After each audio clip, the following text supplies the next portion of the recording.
आदाब नाजरीन, आप सभी का खैर मकदम न्यूज 18 उर्दू में मैं हूं सैयद अहमद जिलानी और आप देख रहे हैं हमारी खास पेशकश दखनी में खबरें। हम हर हफ्ते इस प्रोग्राम में आप लोगों को मुख्तलिफ और दिलचस्प खबरें दिखाते हैं। आज आप लोगों को दिखाएंगे तरकारियों की कीमत कई को आसमान को छीरें। खरीदने वाले तो परेशान है, बेचने वाले भी परेशान है। शहर में गांव कभी देखे आप लोग? हम दिखाते और आप लोगों को एक अनोखे गांव को लेके जाएंगे जहां पे घरा शानदार मगर रंग नहीं करते, कई को आगे दिखाएंगे। और गाड़ियों को लाइटा रहते जरूरी भी है, मगर गाड़ी चलाने वाले को भी लाइटा लगे हुए देखे कभी आप लोग? ये सब देखेंगे के वास्ते देखते रहो न्यूज 18 उर्दू की खास पेशकश दखनी में खबरें। तो चलो शुरू करेंगे दखनी में खबरें। दिन पे दिन महंगाई बढ़ते जा रही। अब की बार महंगाई की मार सबसे ज्यादा तरकारियां खाने वालों पे पड़ी। दस्तरखान से सालाना खिसकते जा रहे हैं। लोग रुखा फिक्का खाना खाने पे मजबूर होते जा रहे हैं। जिंदगी कितनी बदमजा हो गई, देखो हमारे नुमाइंदे अजीम खान की ये रिपोर्ट। डॉक्टर कितनी आसानी से तरकारी खाओ, सेहत बनाओ बोल के मशवरा देते। तरकारी का सालन बनाना आसान काम है। कौन सी तरकारी सस्ती है?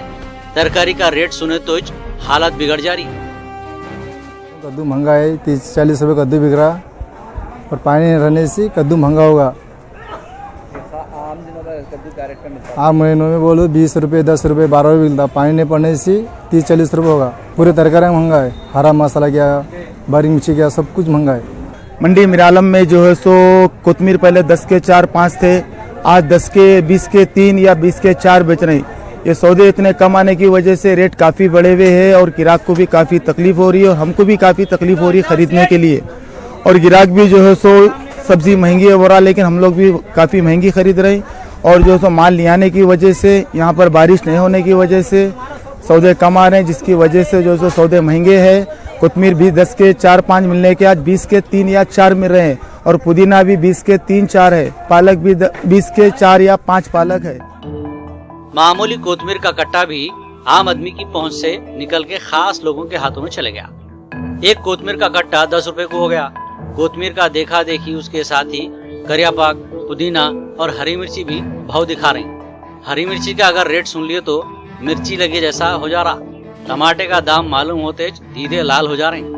गोभी के फूल की कीमत सुनते मुंह फूल जा रहा। अगर कोई खुशकिस्मत गोभी का फूल खरीद लिया तो उन्हें शाहजहां गुलाब का फूल पकड़े जैसा फखर से हाथ में पकड़ के रख रहा। आम आदमी के वास्ते तो तरकारी खरीदने की नहीं बल्कि दूर से देखने की चीज होके रह गई।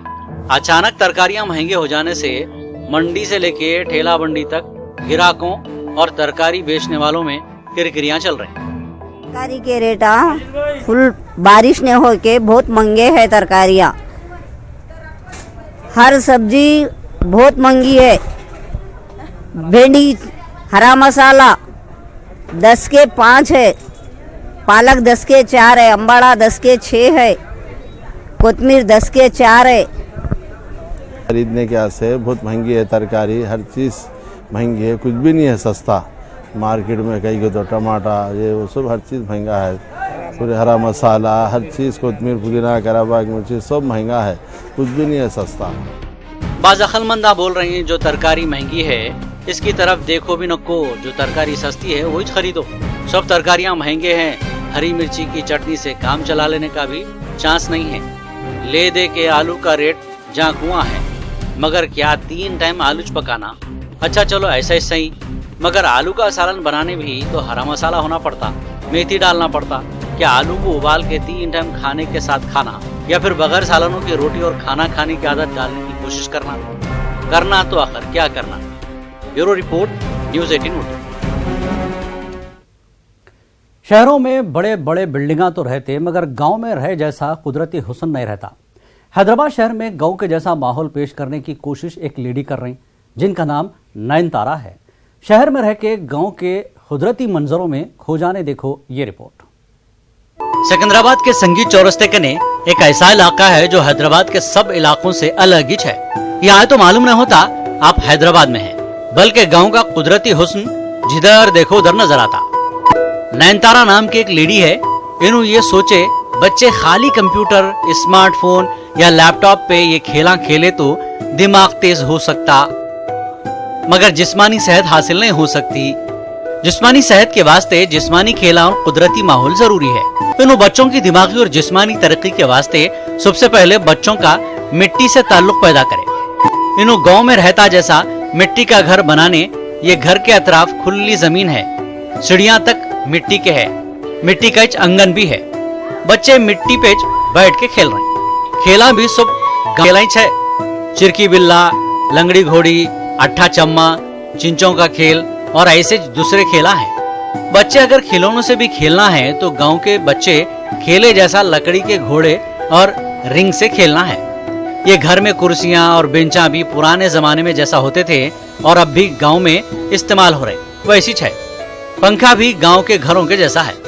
इतना ही नहीं बल्कि अतराफ झाड़ा, फूला, पौधे फैले हुए हैं। ये इलाका कहीं से भी शहरी इलाका नहीं दिख रहा। बच्चे एक अलग ही किस्म का एंजॉय कर रहे हैं। वो सब इनको मिल रहा जो नेचुरल है, जो सिटी में नहीं मिल सकता। छुट्टियों में बच्चों का जी चाहता ऐसी जगह जाना जहाँ पे कुदरती मंजरा रहते, मगर बड़े लोगों को काम धंधे से फुर्सत नहीं मिलती। ऐसे अम्मा बाबा अपने बच्चों की तफरीह के वास्ते सिकंदराबाद के ये इलाके को ला लिए तो बच्चों की ख्वाहिश अपने शहर में पूरी हो जा रही। Bureau report, news 18 Urdu. सड़क हादसे नहीं होना बोल के क्या क्या कोशिशें नहीं करते, चौरस्तों पे सिग्नला लगाते, जगह जगह स्पीड ब्रेकर डालते, ट्रैफिक पुलिस वाले चालाना करते रहते और अब तो चालाना और भी डबल हो गए हुए हैं। इसके बावजूद लोगों के अधमड़ेपने से एक्सीडेंट होने का हो रहे। उत्तर प्रदेश के मेरठ शहर में एक सोशल वेलफेयर सोसाइटी वाले एक नया काम करे। वो लोग यहाँ ट्रैफिक पार्क कायम करे, जिसके बाद मेरठ में रोड एक्सीडेंटों में बहुत कमी हो गई कथे। ट्रैफिक पार्क में एक्सीडेंटों पे कंट्रोल का तरीका जानने के वास्ते देखो ये रिपोर्ट।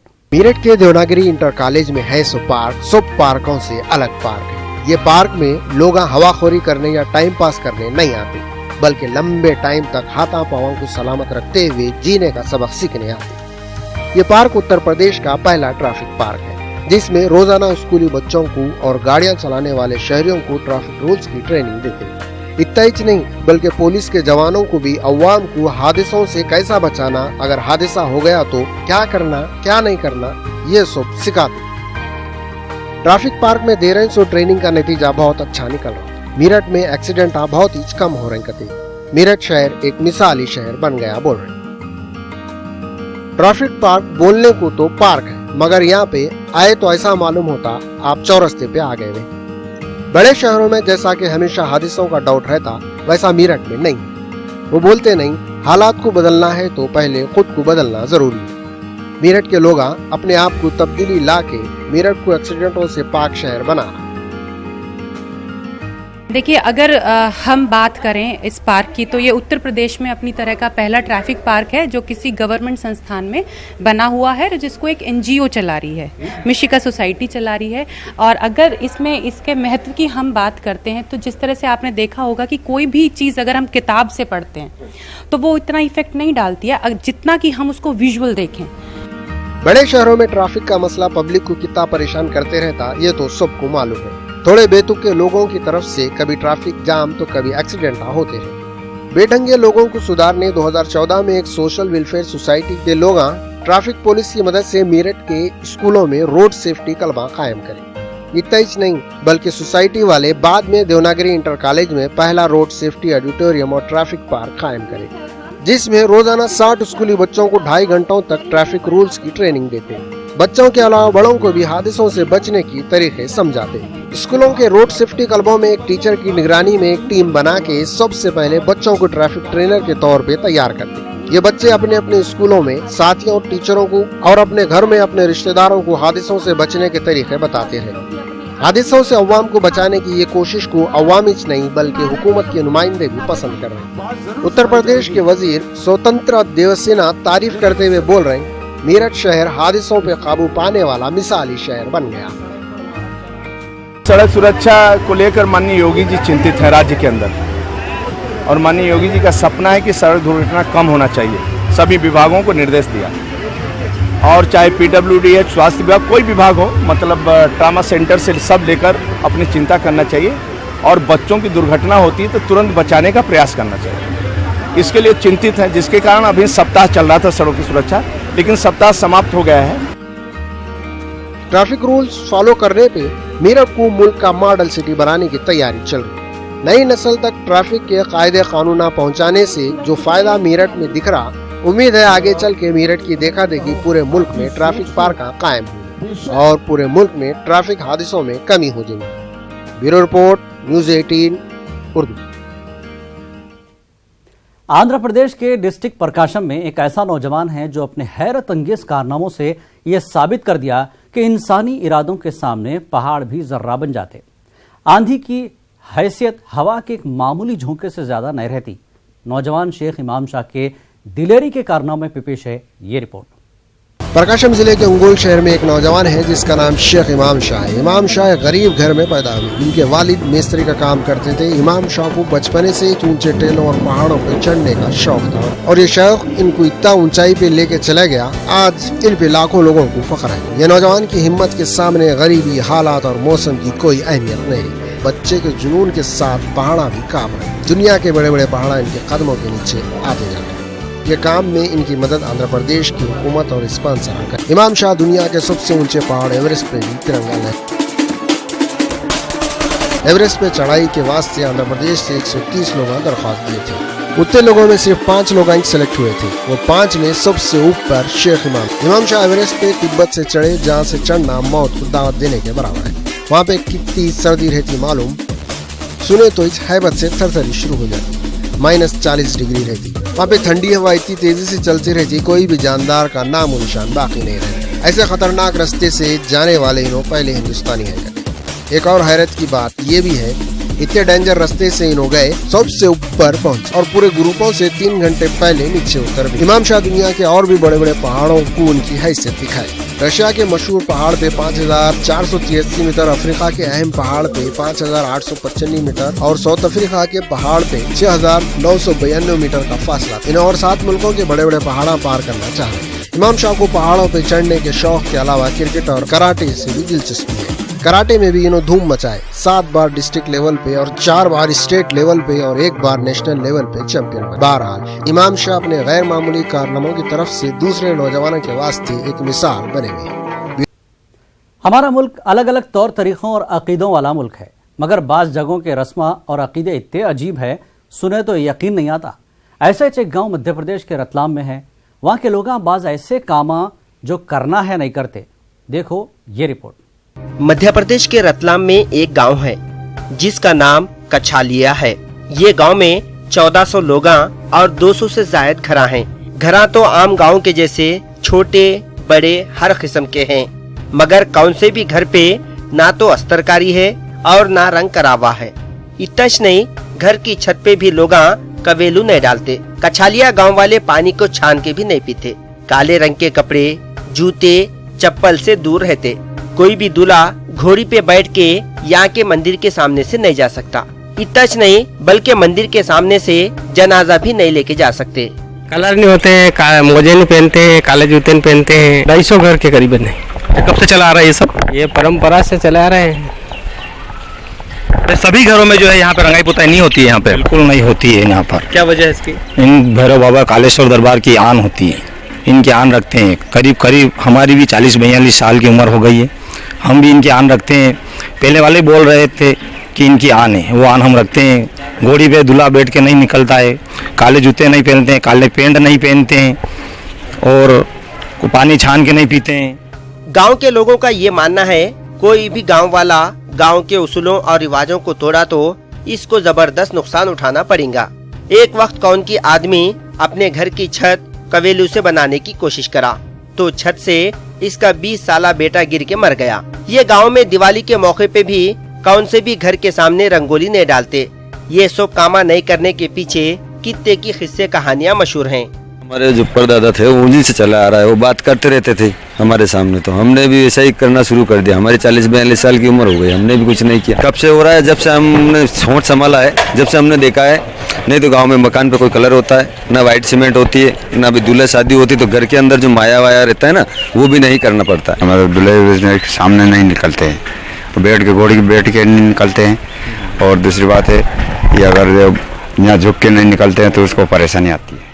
मंदिर के पुजारी का भी बोलना है, यहाँ के रस्मो रिवाज को गांव के लोग सदियों से अपनाए हुए हैं। एक दूल्हा घोड़ी चढ़ के निकला और एक आदमी काले कपड़े पहना तो मुसीबत में घिर गया करते। बाज लोगों का ये भी बोलना है ये सब अंधी अकीदत या वहीमी चालें नहीं है, बल्कि बाबा कालेश्वर भैरव के एहतराम में सिर्फ मंदिर को रंग करके लोग अपने घरों को बेरंग रखे हुए हैं। कछालिया गांव में सरकारी इमारतों पे तो रंग कर रहे हैं, मगर गांव वाले अपने घरों पे रंग करवाने घबरा रहे हैं। घरा उनके हैं, रिवाज उनके गांव का है, उनकी मर्जी है, जो चाहे करे। Bureau report, news 18 Urdu. घर शिफ्ट करने का मतलब अभी तक एक घर से दूसरे घर तक सामान पहुंचाने के अपने आप को नए घर में शिफ्ट करना था, मगर अब घर शिफ्ट करने का मतलब हकीकत में घर शिफ्ट करना होगा। घर का सामान, घर के लोग, यहां तक कि पूरा घर का घर एक जगह से दूसरी जगह शिफ्ट हो जाएगा। हम कोई हवाई किला नहीं बना रहे, मोबाइल हाउस की बात कर रहे हैं। चलते फिरते घर सबसे पहले अमेरिका में शुरू हुए थे, इसके बाद चाइना से होते हुए अब हैदराबाद में दाखिल हो गए। देखो ये रिपोर्ट।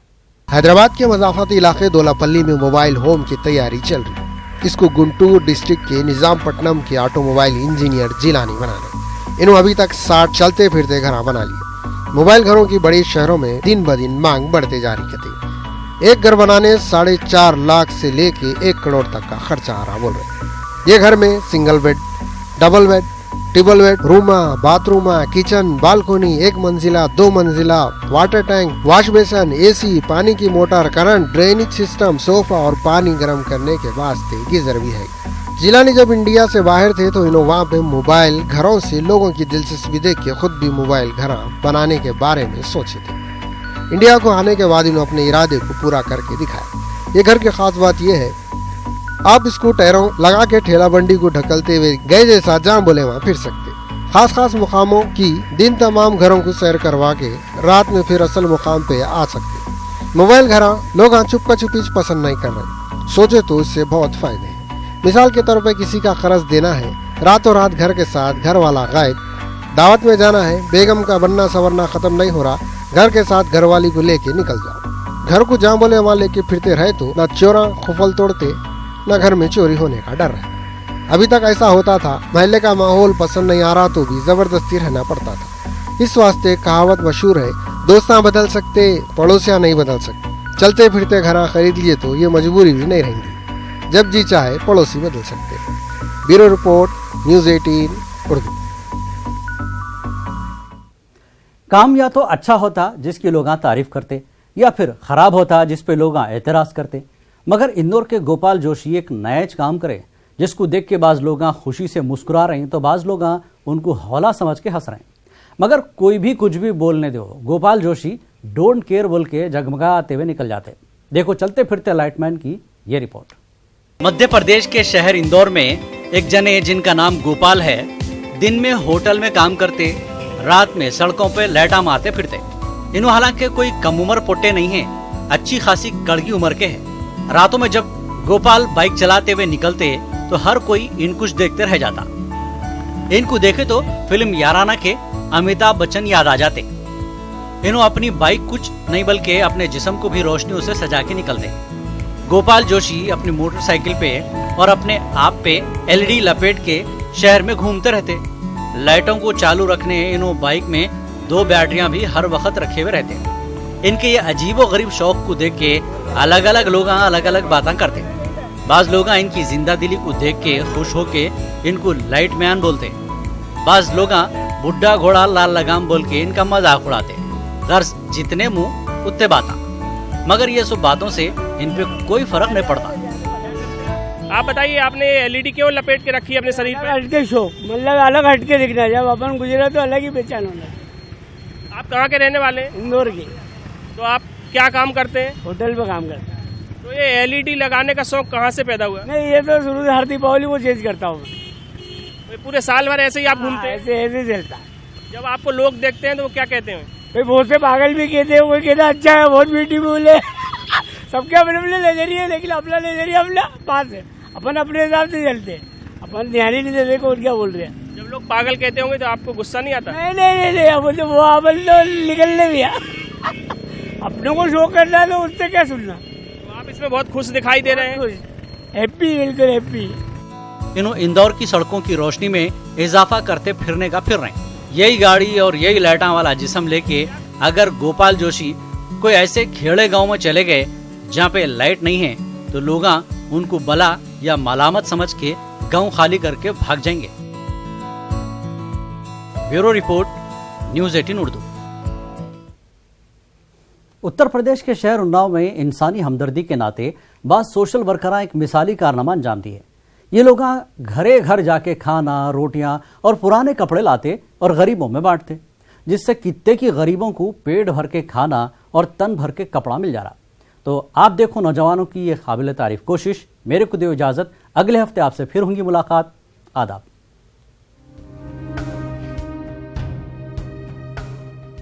रोटी, कपड़ा और मकान का प्रॉब्लम हमारे मुल्क की पहचान बना हुआ है।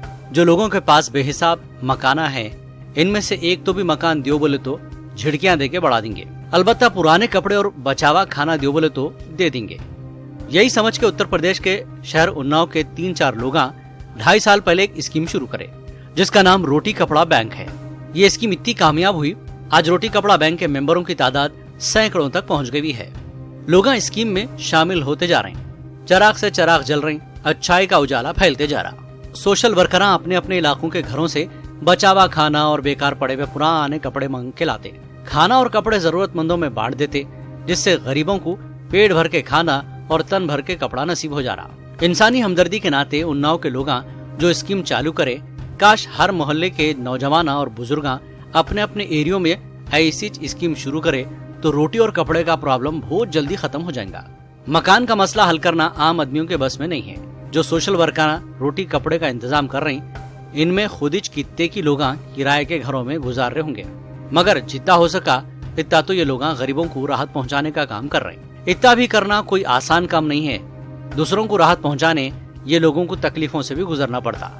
हमारी टीम के 15-20 सदस्य ऐसे हैं जो सक्रिय सदस्यों में हैं। वो घरों घरों में जाके खाना एकत्रित करते हैं। जहाँ नहीं पहुँच पाते हैं तो वहाँ फ़ोन करके बता देते हैं कि आज खाना आप हम नहीं आ पाएंगे, आप भिजवा दो, तो वो लोग हमारे यहाँ खाना भिजवा देते हैं। और मैं एक सभी चैनल्स के माध्यम से एक अपील भी करना चाहता हूँ कि रोटी बैंक चूँकि उन्नाव शहर में चल रहा है, शहर के वासी जो लोग इसमें सहयोग दे रहे हैं, अगर उनके घर तक हमारे सभी सहयोगी साथी नहीं पहुंच पाना तो ये विशेष अपील है हमारी कि घर के किसी भी सदस्य से वो केवल 10 मिनट का समय लगना है, वो भोजन अगर यहाँ तक पहुँचा देंगे। और जो लोग अभी तक दे रहे हैं, 100 लोगों से ज़्यादा घरों से भोजन आ रहा है, कपड़े आ रहे हैं, लेकिन नगर के जो सम्मानित वासी हैं उनसे मेरा अनुरोध है कि ज़्यादा से ज़्यादा घरों से अगर भोजन यहाँ पर राज टेंट हाउस के बगल वाले बड़े वाले हनुमान जी के मंदिर के बाहर लगने वाले शुक्रवारी रोटी कपड़ा बैंक में पहुँचा देंगे तो और ज़्यादा लोगों को हम लोग भोजन भी करा सकते, कपड़े पहना सकते। हम लोग घर घर जाके खाना लाते हैं और कहते आदमी से सिर्फ इतना ही है कि 2 रोटी थोड़ी सब्जी चाहिए हर शुक्रवार।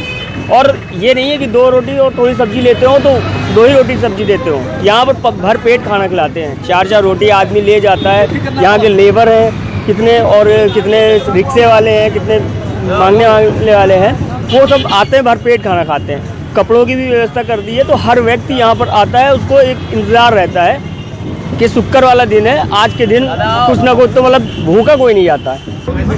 खाना मिला है यहाँ पे? हाँ, खाना मिला है। खाना खाया आपने? हाँ, खाया। कैसा लगा आपको? ठीक लगा। इन लोगों के लिए क्या कहना चाहेंगे?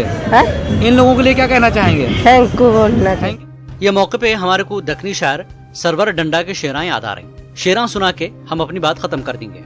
सदा मेरे गाँव को गुर्बत का मौसम, न फाखों से फुर्सत न दम में चहदम, या लुंगी भी गत नहीं माँ उनको है रेशम, ईदे मना देशम ईदे मना Desam. Bureau report, news 18 Urdu.